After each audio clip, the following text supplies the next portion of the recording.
새벽빛 묵상 여호수아 19장 1절에서 23절. 지금도 러시아나 우크라이나, 이스라엘과 팔레스타인, 가장 큰 전쟁 중인 나라들의 문제는 영토 문제인 경우가 많습니다. 또 땅이 넓은 중국은 필리핀인도뿐 아니라 일본, 부탄, 베트남 같은 나라와도 영토 분쟁을 여전히 벌이고 있습니다. 일본도 독도는 우리 땅인데 자기네 땅이라고 우깁니다. 작은 섬 하나로 그들이 볼 수 있는 군사적인, 경제적인 힘과 이득이 어마어마하기 때문이죠. 하나님이 이스라엘에게 땅을 주시는 이야기는 그냥 나라들 사이에 땅을 뺏어서 주는 이야기나 땅 따먹기 같은 이야기가 아닙니다. 이제 더 이상 땅을 무력이나 폭력으로 빼앗는 일은 허용되지 않습니다. 이제는 종교 전쟁도 아니고 이제 문화 전쟁입니다. 세계관의 충돌이 있고 우리가 어떤 세계관을 택하느냐에 따라서 하나님의 길로 나아갈 수 있고 세상의 길로 나아갈 수 있기 때문입니다. 무소유를 주장했던 스님이 풀소유를 가지고 있어서 문제가 된 적이 있었죠.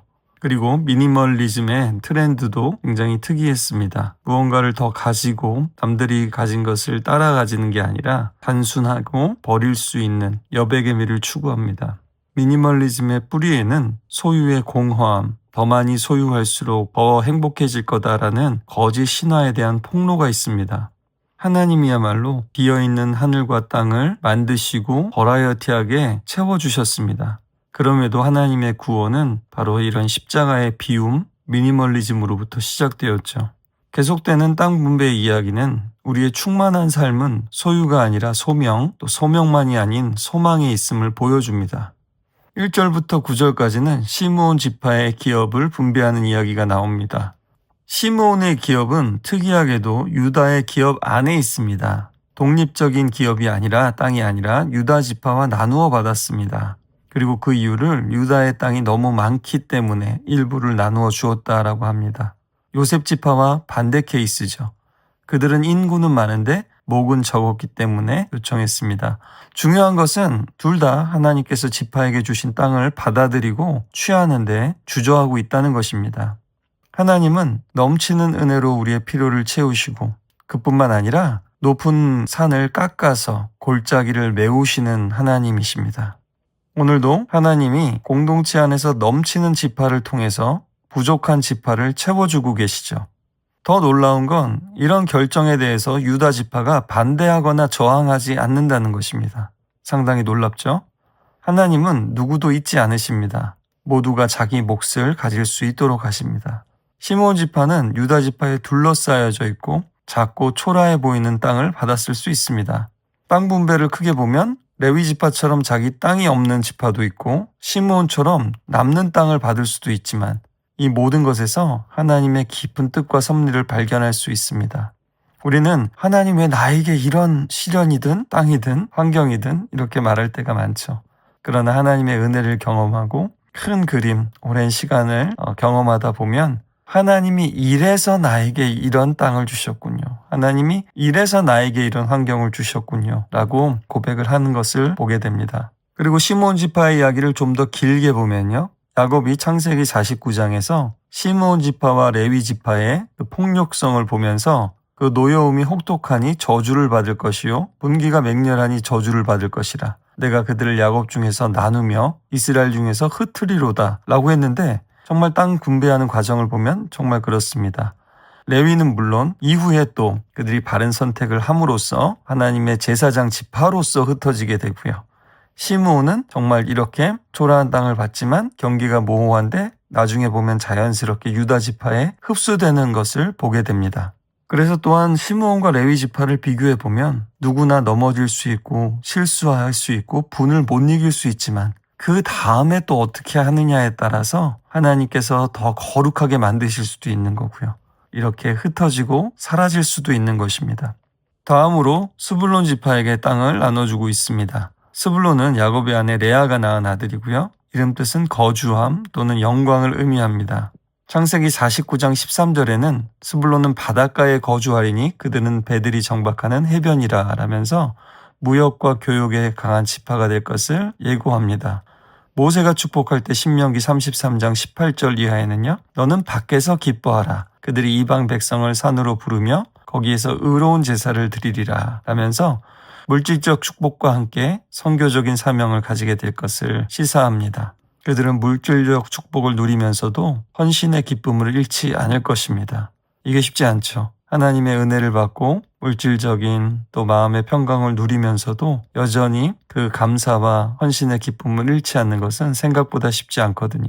사사기 1장 30절에는 좀 안 좋은 얘기도 있습니다. 다른 지파들과 마찬가지로 가나안의 일부 영토에서 가나안 사람들을 몰아내지 못했습니다. 대신에 사사기 4장에서는 드보라와 바락의 전투에서 그들은 용감히 싸우면서 승리에 기여합니다. 그들은 죽음을 무릅쓰고 목숨을 바친 백성이라고 기록하고 있습니다. 또 다윗 시대에는 다윗을 지지하고 군사적 지원도 아끼지 않았습니다.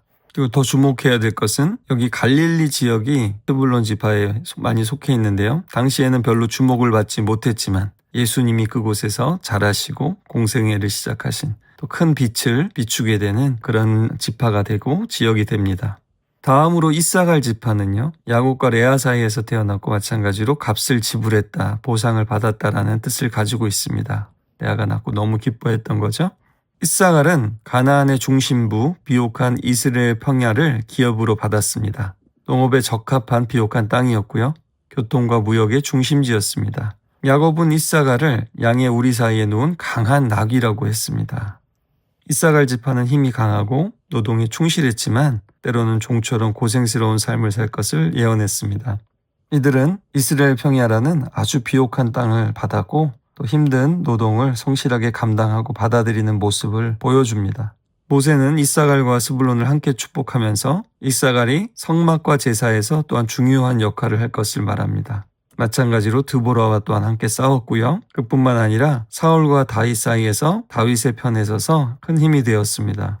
역대상 12장 32절에는 시세를 알고 이스라엘이 마땅히 행할 것을 아는 지혜로운 자들이 있었다라고 묘사합니다. 시대를 분별하는 통찰력, 하나님의 사람과 아닌 사람을 택할 수 있는 그런 분별력을 가지고 있었습니다. 이사갈은 겸손한 노동과 헌신, 지혜로운 통찰력을 통해서 이스라엘 공동체를 섬겼습니다. 우리도 주어진 환경을 하나님의 뜻으로 받아들이고 또한 하나님의 뜻을 분별하고 인내하며 살 것을 보여줍니다. 하나님은 지파들의 이름 하나하나를 기억하시고 또 오래전에 약속하신 것, 또 하나님의 사람들이 예언한 것들도 다 기억하시고 그것을 이루어가고 계십니다. 그리고 우리가 살 곳과 역할들을 분명히 정해주시고 각자에게 독특한 길과 기업과 사명을 주십니다. 그러나 분명한 것은 하나님이 주신 땅에서 누리는 만족은 땅의 크기와 비례하는 것은 아닙니다. 지난번에 므낫세가 가장 큰 땅을 받았듯이요. 그러나 장자 지파는 유다 지파가 된 것처럼 말입니다. 우리가 너무 잘 아는 말씀, 여호와는 나의 목자시니 내게 부족함이 없으리로다. 쉴 만한 물가로 인도하신다고, 푸른 초장으로 인도하신다고만 좋은 게 아니죠. 사망의 음침한 골짜기에서도 그분이 나와 함께 하시는 것이 중요한 것이죠. 하나님의 인도와 동행하심이, 지금 여기 나와 함께 하심이 가장 중요한 핵심입니다. 그런데도 우리는 여전히 예수님을 믿으면서도 내 삶의 크기, 영향력, 지위, 소유에 여전히 집착할 때가 참 많습니다. 오늘 기도 제목을 우리가 함께 나누고 기도했는데요. 우리 집사님 아드님 한 분이 지금 콩고에서 의료 봉사를 갔는데 내전이 나서 수천 명이 지금 피난을 하고 위험한 상황 속에 있습니다. 그래서 거기서 이제 나오는 길을 모색하고 있는 가운데 지금은 내전이 일어나고 있는 곳에서 비포 정도로 한두 시간 거리 속에 있는데 오히려 치료하고 도와줄 수 있는 일들이 있어서 거기서 지금 자신의 또 사명을 다하고 있는데 그 안전과 사역을 위해서 우리가 함께 기도하고 있습니다. 그리고 본인보다도 콩고 사람들을 위해서 기도해 달라고 그렇게 부탁했습니다. 그곳에 할 일이 많은 것 같다고, 급히 도망오는 것은 지금 상황에서 아니라고 판단하고 있는 것 같다고 합니다. 집사님께서도 오래 산다고 그것이 중요한 게 아니라 이 땅에서 하나님이 주신 의미 있는 삶을 사는 것이 더 중요하지 않겠나 이렇게 말씀하셨습니다.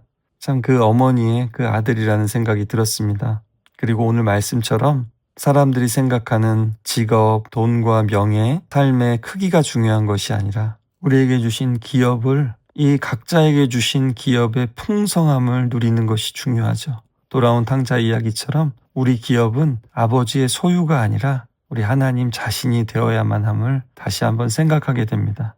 우리의 소유와 우리의 직업과 우리에게 맡기신 사람들도 다 선물이지만 가장 중요한 선물은 우리 하나님의 사랑과 또 하나님과 함께 머무르고 나아가는 이 동행하는 삶입니다. 따라서 우리는 우리 자신이 너무나 작게 느껴질 때도, 내 삶이 너무나 초라하게 느껴질 때에도, 내 지평수가 작게 느껴질 때에도 하나님이 함께 하시는 것을 느낄 수만 있다면, 지금 나에게 맡기신 일과 시간과 공간이 하나님이 주신 것이라는 확신이 있다면 우리는 늘 부유한 사람이 됩니다. 땅은 소유가 아니라 소명입니다. 에베소서 1장 18절 19절에는 너희 마음의 눈을 밝히사 그의 부르심의 소망이 무엇이며 성도 안에서 그 기업의 영광의 풍성함이 무엇이며 그의 힘의 위력으로 역사하심을 따라 믿는 우리에게 베푸신 능력의 지극히 크심이 어떠한 것을 너희로 알게 하시기를 구하노라 라고 사도 바울은 기도했습니다. 하나님의 기업, 하나님의 부르심, 하나님의 그 힘과 위력, 사실 엄청난데 우리의 마음의 눈이 밝아져야만 볼 수 있습니다. 그리고 다른 것보다 우리는 이것을 위해 먼저 기도해야 할 것입니다. 나의 영원하신 기업, 이 땅과 이 땅에서의 소유를 넘어서 영원한 기업을 주신 예수님 안에서 소망과 소명을 다시 한번 발견할 수 있기를, 우리의 마음의 눈을 밝혀주시기를 함께 기도하며 나아갔으면 좋겠습니다.